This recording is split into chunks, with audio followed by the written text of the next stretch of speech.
Good morning, and welcome to the First Unitarian Church of Alton. Thank you to all of you who are viewing this service remotely. I'm Jerry Johnson, and my pronouns are he and him. In the pulpit today is Cohenant Reverend Dr. Claudia Hall, who serves in many roles, including as a consulting minister for First UU Alton, a patient advocate at Cardinal Glennon Children's Medical Center, and as Missouri's first Cohenant, or Jewish priestess. For those of you viewing for the first time, the First Unitarian Church is a small lay-led congregation located in Alton, Illinois. We welcome everyone to this home of comfort, spirit, justice, and hope. We are Unitarian Universalists. We open the service with a prelude by our pianist, Joy Heft.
An important ritual in the Unitarian Universalist faith is the lighting of our chalice.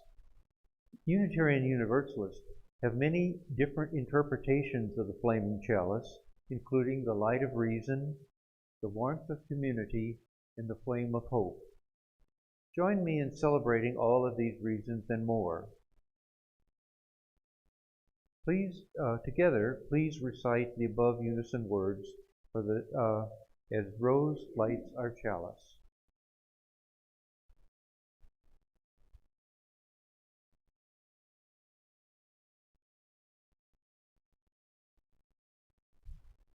We hallow this time together by kindling the lamp of our heritage.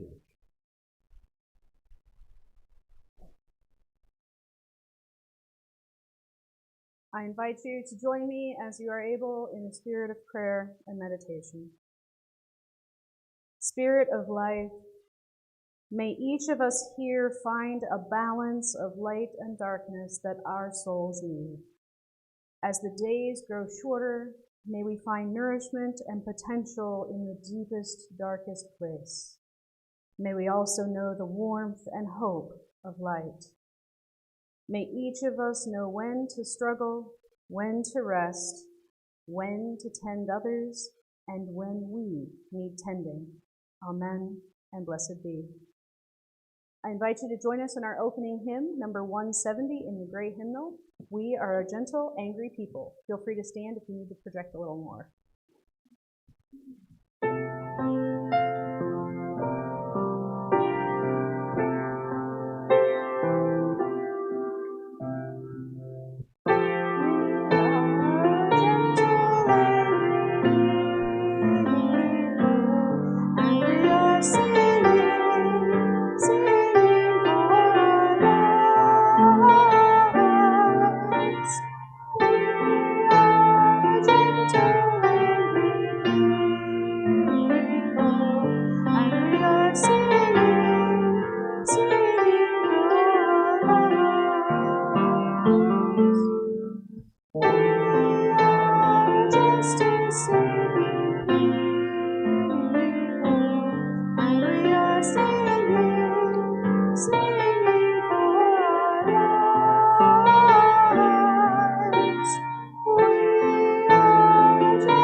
It's a tradition here at First UU Alton to place each service within the larger principles that we, as Unitarian Universalists, hold dear. Probably take my mask off because it's sitting right on the microphone. While we are a religion with no requirement of creed or belief, we do have things that we support as a whole. And the service today is coming from our Jewish roots and focuses on the first principle, that of the inherent worth of all people. As UUs, we tend to be pacifists, seeking to find harmony and democratic solutions to the issues of our day. That is no accident. Many of our predecessor Unitarian and Universalists have seen the horrors of war and have spoken eloquently about the needless violence between human beings. Yet many of our dearest principles have been denigrated and devalued by societies around the world, including here in the United States, where we are still fighting against the ideas that your skin color, economic status, gender, or whom you love somehow makes you less worthy than those who have other, more privileged lives.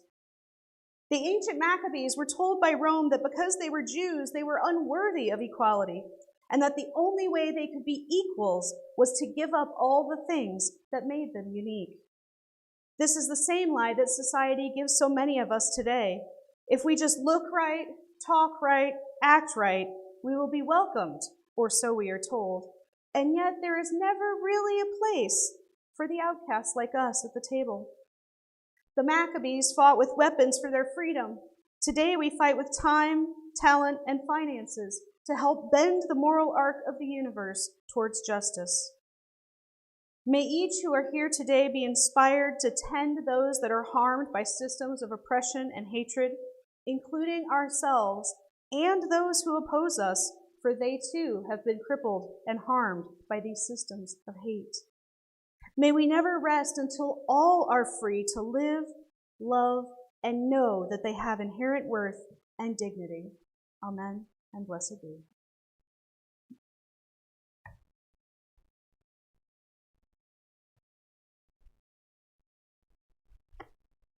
At this time in our service, we pause to reflect on our week, recalling the milestones, the joys, concerns, sorrows, and changes in our lives, and remember those who need our healing thoughts. I have here a few written joys and concerns, and I'm going to share them with you at this time. Happy 6th birthday to Emily Lewis. Aww. Happy birthday, yay! Happy birthday to our grandson Ben Heft, who is 19 today. Happy birthday, yay! He works part-time as a cashier at Deerbergs and takes classes in automotive technology at Forest Park Community College. Also, happy 185th birthday to our church. We call December 7th, 1836, as the official starting date of our church, and that's the day the newly called minister, Reverend Charles Andrew Farley, gave his first sermon in Alton. The sermon was published and distributed widely. Now let us take a time for prayer or meditation.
We offer the gentle reminder that this community of faith is supported only by your giving. Stewardship is more than just financial donations, but is also about donating time and talent to help our church. If you can't write a check, please help our church survive and thrive by offering your time to help maintain the building, help on the Stay or Go task force, or help with worship on occasion. Please donate as you can with your time, talent, and or treasure. All are needed for our church to prosper. You can place your financial gift in the basket at the front as you leave today, or mail your financial gift to First Unitarian Church of Alton, Post Office Box 494, Alton, Illinois 62002. You can also give electronically by searching for First Unitarian Church of Alton on the Givelify app or via the link on our webpage. As well, you can give through PayPal if you prefer. If you are willing to donate your time and talent, please contact a board member and let us know what you can do to help. Give what you will and what you are able, for you are a generous people. Please join me in our offering prayer. May this offering equip us to inspire love and seek justice. Our next hymn is number 221 in the gray hymnal, Light One Candle.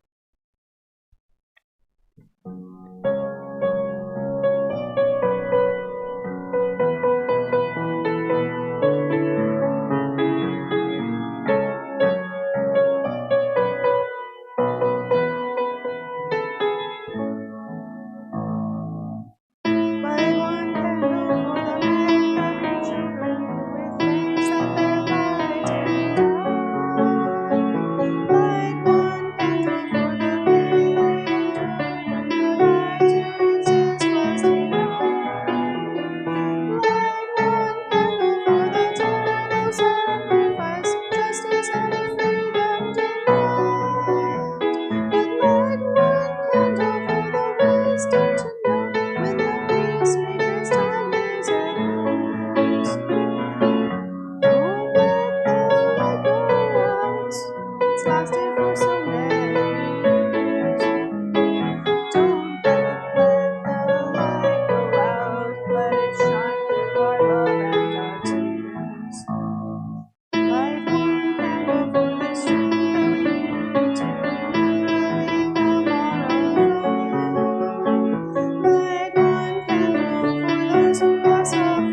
is the song in our heart.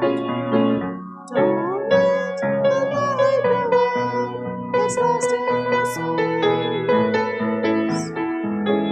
Don't let the light go out, let it shine through all of our tears. What is the memory that's valued so highly? We keep it alive in that flame. What's the commitment to those who have died? When we cry out, they've not died in vain. Have we come this far in our lives believing that justice would somehow prevail? And this is the burden, and this is the promise, and this is why we've been afraid. Don't let the light go out, it's lasted for so many years. Don't let the light go out, let it shine through all of our tears.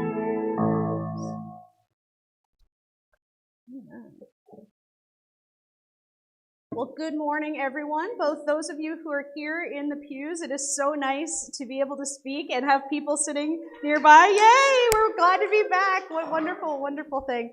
And also for all of you who are watching us online over Zoom or YouTube, a great hello. Thank you so much for turning out to be with us today. I know it's tempting to just sit and watch cat videos all day on the internet, but hopefully I'll be a little more entertaining than that. Probably not as cute, though. So good morning, everybody. My name is Claudia, and it is an absolute delight, as always, to be here with you today. Today, we're going to talk about Hanukkah, since it is the 8th day of the festival today. And we're going to start with this idea that it is just the Jewish Christmas. These holidays are absolutely mushed together in America because we have a retail-oriented sales culture that runs on selling things to people, whether or not they need them, and whether or not that amount of consumption is healthy for the planet or for others. Now, Hanukkah and Christmas are about as different as holy days can get, but they often fall near one another on the calendar, and as such, they've gotten conflated in retail advertising to the point that, honestly, many Jewish families have just given up and let their kids have gifts each night so they aren't disappointed that there's not a pile of presents on Christmas. Christmas always falls on December 25th, while Hanukkah varies because the Hebrew calendar is a combination of a lunar calendar and a solar calendar with extra days that get added in once in a while in order to keep the holidays in their proper seasons. That way, for example, there's never a harvest festival held in the spring. Hanukkah represents historical events, so it is held on the days that it happened in the Hebrew calendar. However, it's not a major holiday, and in most less Christianized parts of the world, it's really barely recognized. It is definitely fair to say that Hanukkah, as we celebrate it in America, is very much a product of its proximity to Christmas, rather than any Jewish values the holiday might express. And actually, the story that many of you may have heard that Hanukkah is celebrating a miracle of oil in the temple is actually an invented thing because people aren't terribly comfortable with the story for several reasons. Historically speaking, Jews do not censure or edit events to make the characters saintly. If you've ever read anything in the Hebrew Bible, it's full of some pretty awful stuff. Human beings doing terrible things to one another, and that gets recorded right up with their amazing deeds. I think that's important for us to realize as we look back to some of our own Unitarian Universalist ancestors, such as Thomas Jefferson. The man can both be an incredible human being who did wonderful, amazing things and had great philosophy, and he can still be a person who did terrible, horrible, awful things to other people. Human beings are like that. We're not all one or all the other. We're both. So in this book called the Book of Maccabees, the author carries on this tradition of putting the great things and the terrible things, the accurate as best you can events, and it is actually regarded as one of the most accurate historical books from that time period. Back then, when a leader did something great, you broadcast it from the heavens, but when they did something terrible, you kind of washed it away because you didn't want the leader to take you out. However, the Maccabees did a pretty good job, the author of this book, of recording the events as they happened. So the basic story goes like this. Alexander the Not-So-Great conquered most of the European and Near Asian world, and then he died. His three main generals then decided to fight over who would get what parts of the empire, and the land of Israel got really squished between, that's a really high-end history word right there, they got squished between Ptolemy's Egyptian part and the Seleucids' Asia Minor. The Jews muddled along for a while as best they could, trying to fit in with the new Hellenistic empire while still practicing their religion. But then one of the kings, Antiochus III, decided that Rome was getting too big and too powerful. So this is right in around the time when Rome was really rising as an empire. And he decided that the only way to fight them was to force everyone in his empire to be more Greek. He tried to do this by telling the Jews that they couldn't do any of the practices that made them distinct. They couldn't have kosher food. They couldn't worship a deity in the temple that had no face. They couldn't circumcise their children. Like all these Jewish rituals that were really important, he told them they couldn't do it. So they threatened rebellion, and he backed down. But then his son came to power, and his son decided that it was going to happen by force. So he outlawed all of these things, including Shabbat, which is the holiest day every week for Jews. And then he put a statue of Zeus in the Jewish temple and sacrificed pigs to it. This was so far beyond the pale that even liberal Hellenistic Jews, which were the majority of Jews at the time, were outraged. And a priest named Matthias, funny enough, it's actually my son's Hebrew name, although we didn't name him for this guy. His priest named Matthias murdered a Greek official who demanded that he sacrifice a pig to a Greek god. This defilement was literally the last straw for the Jewish people, and led by this priest, they revolted, and 3 years later, the temple was freed and rededicated. The Jews then enjoyed relative independence for almost 100 years until the rise of Rome. The thing is that this story is not necessarily about the underdog versus the majority, although that is a part of it. It's also about a war where liberal and fundamentalist Jews were at odds with each other. The kinds of things the Maccabees did to their enemies, including other Jews, were equally as awful as the things the Greeks tried to do to them. The temple was freed, yes, but then the Maccabean dynasty split into factions and fought and quarreled until the kingdom rotted and Rome swept in and took over. Those sorts of details, though, are not the kind of thing that make for a fun holiday, certainly not to modern minds. And so the miracle of the oil was created in the Talmud to shift the focus from the human struggle and conflict to divine providence. After Rome came in and destroyed the temple completely in 70 CE, the Jewish people had to totally invent their religion. No longer could they sacrifice animals to their god like everybody else on the planet was doing. There wasn't going to be another Maccabee revolt. Rome was just too big and too powerful. So what the early rabbis did was to reimagine what Judaism looked like, detaching it from land and temple and attaching it to the books of Torah, to scholarship, and to prayer. Prayers replaced the animal sacrifices, and the religion that we know and most of us who are Jewish practice today came into being. Modern Judaism was not created whole cloth. The ancient Israelite religion had a long-established culture and history, and all of these holidays and stories needed to be reinterpreted so that people could celebrate even after they lost the temple and the land. The rabbis crafted a how-to manual for doing this that is called today the Talmud, and they attached events in Jewish mythical history to agricultural festivals, and they added in divine miracles to emphasize dependence on God, not war, as the key to Jewish survival. How does a fragmented and oppressed people survive in the face of an empire so big that nothing you could possibly do to it would even make a dent in this empire? This is a question that many of us right here have asked for some of us our whole lives. When you're just that different, when you're just that not normal according to the culture, how can you live authentically and be yourself without the weight of the empire crushing you into nothingness? In Jewish survival, the idea that divine providence is the reason we're still here is a very important theme. More important than military might, because for over 2,000 years, the Jewish people had no military might. Hanukkah was one of the holidays that got a miracle added, this time of the sacred oil that burned in the lamp for 8 days, much like our own chalices burn in our sanctuaries. The story goes like this, and this is something you may have heard if you studied Hanukkah in many ways, is that after the Maccabees retook the temple, there was not enough of the sacred oil to last even a day. It would take time to make more, and so God intervened, and this one jar of oil lasted all 8 days of the rededication festival. Today, I find great irony in the fact that the festival of surviving cultural assimilation is the most assimilated of Jewish holidays.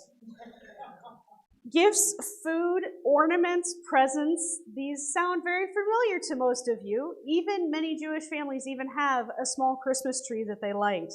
All the trappings of the holiday are often found in many Jewish homes simply because they want to avoid their children feeling ostracized and being left out.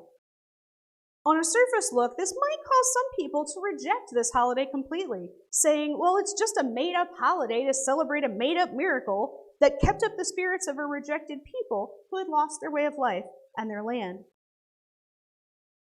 All of that is true, but I believe this made-upness is exactly why we, as Unitarian Universalists, need this holiday, especially now, after 2 years of being crushed beneath the force of this pandemic.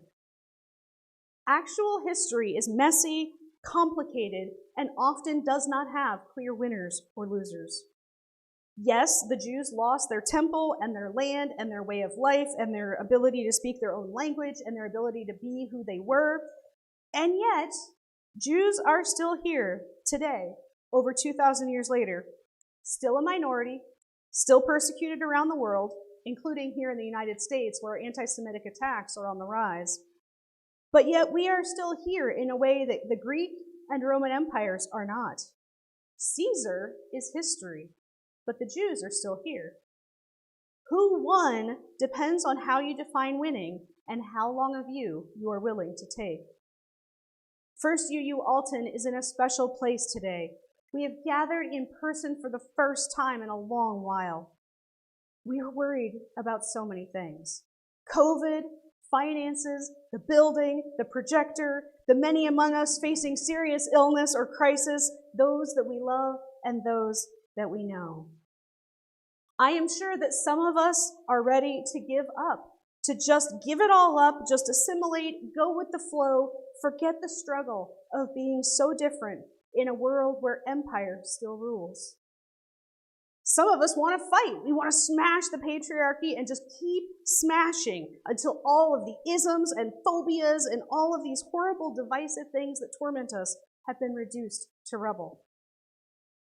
Some of us are just flat out tired because we spend our time healing those caught in the ceaseless grinding wheels of this empire. Retail workers and flight attendants are being assaulted over mask wearing. Juries are saying that murder is just self-defense, as long as you're white. Wannabe dictators are threatening our democracy day in and day out, and it is exhausting. Refighting a battle that many of you may have fought when you were young women yourselves, and now we are fighting the same battle again. I live across the border in Missouri, and I know the horror that we're already facing there. The people that already have to be smuggled out to where they can get health care that they need. But no, we are ground down by the systems that we want to stop. And some of us, maybe even most of us here today, are constantly bounced between all of the above, depending on the day, the hour, or the issue. I know for myself that sometimes I'm able to fight. Sometimes we will. We'll stand up and we'll take a stand and we'll say something to that family member that was making racist comments at Thanksgiving. But then maybe the next one of us is turning away from a transphobic comment we overheard at work simply because we really need this job to keep our health insurance. Maybe the next moment we're crushed by the exhaustion of a friend in tough circumstances who's leaning on us for help. The early rabbis had these moments as well, and they too vacillated between having these amazing, remarkably progressive ideas for 2,000 years ago, Did you know that there's at least 5 genders listed in the Talmud? Absolutely unbelievable stuff for 2,000 plus years ago. Mind-blowing. And then the next moment, they were utterly tainted and shaped by their times, saying that women, because they menstruated, were impure and weren't allowed in the sanctuaries. They could hold both, because sometimes they got it and they were in tune and they were fighting the empire, and sometimes it was just too hard and they just sort of slid. We're like that too. One thing the ancient rabbis knew is that by rooting definitions of success in anything outside yourself means your success can be taken away. When we base our success on the jobs we have, on the people we know, on the money in our bank account, all of that can be taken away by empire. The miracle of Hanukkah is not that they won the war or got to rededicate the temple, because neither of those things lasted. The miracle of Hanukkah is that there was just enough fuel to let people see during a terrible time. Whether you are Jewish or not, whether you believe this story or not, we can draw inspiration from the rabbi's tale. The holiday of Hanukkah is not about gifts or chocolate or Adam Sandler songs. It is not about war or religious buildings or empire. Or maybe it is about those things, but not only about those things. It is about having just enough light to get through the day and the next and the next until the job is done. Now, it is hard when you're talking about a holiday that is a festival of light to bring in the fact that in modern times, this often gets equated to skin color. So I'm going to divert for a second here and talk about racism in our speech. One of the things that is really hard for people to remember in America today is that Jews are not white. Some Jews are white, but Jews are not white. There's a reason the KKK hates us, okay? There's a reason why the terror groups hate us. It's because for the entire history of the Jewish people, they have been people of color. They are not European natives. They fled there fleeing persecution from a different place in Europe. Some Jews are white. I myself, who converted to the religion, come from an Irish heritage and background. I'm as pasty pale as it gets. But for most of Jewish history, this has not been the case. There's some great research, and what happened is after desegregation, because some of the laws were struck down, Jews were finally allowed to move into white neighborhoods. And because their skin color was close enough, they could pass.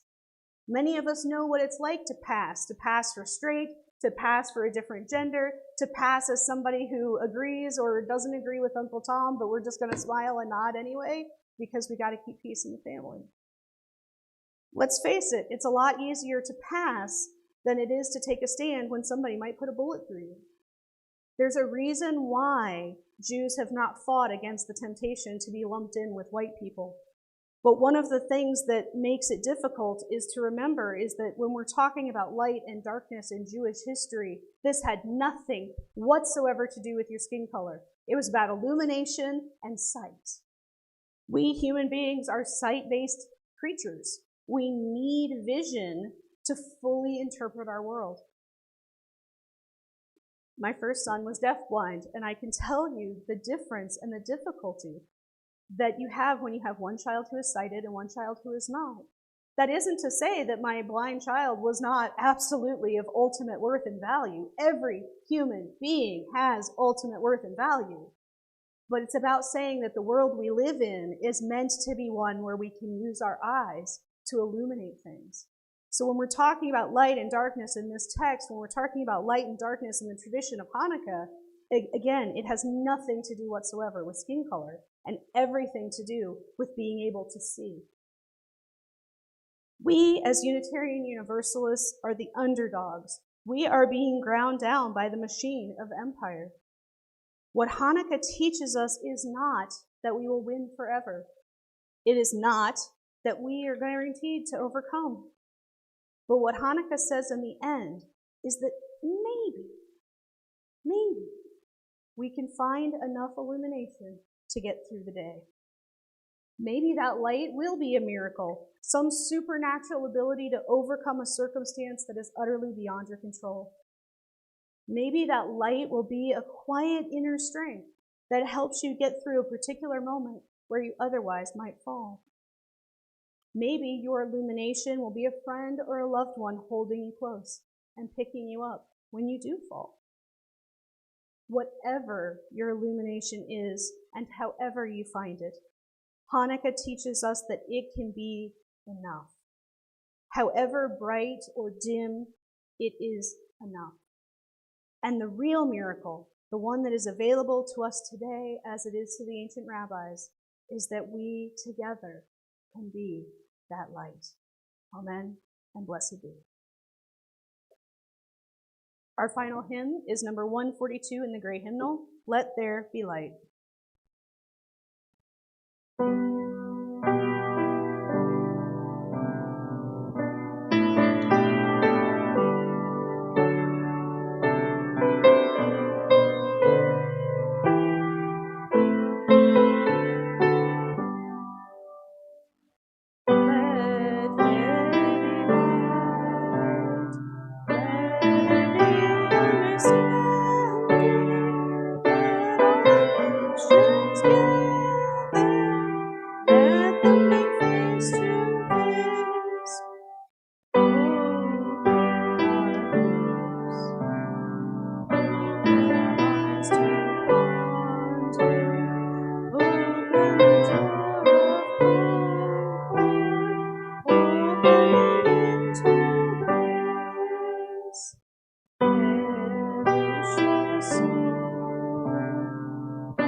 I have some announcements for you today.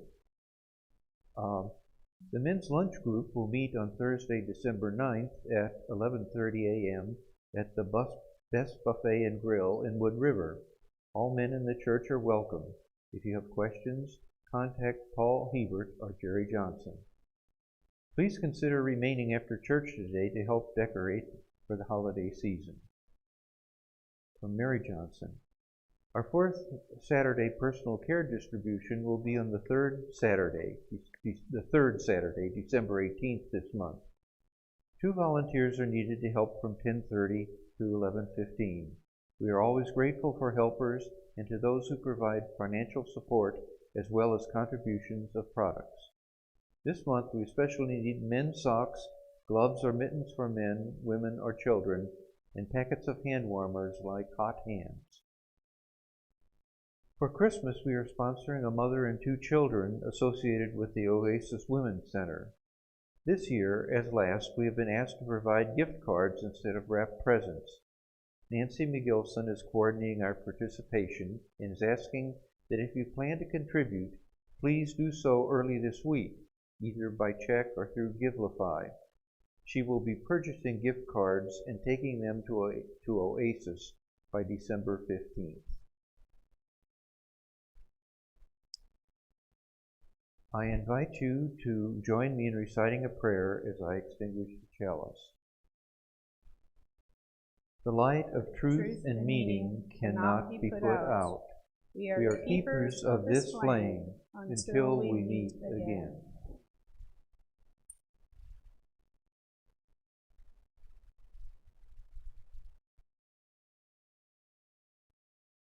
It does not matter how much illumination you put out, how bright you may burn, or even for how long. What matters most in the end is that you never give up trying, and that you use your light to help each other. May we all be lights of hope to ourselves, to each other, and the world. May we all know that we are enough and that we are a miracle. Amen, and blessed be.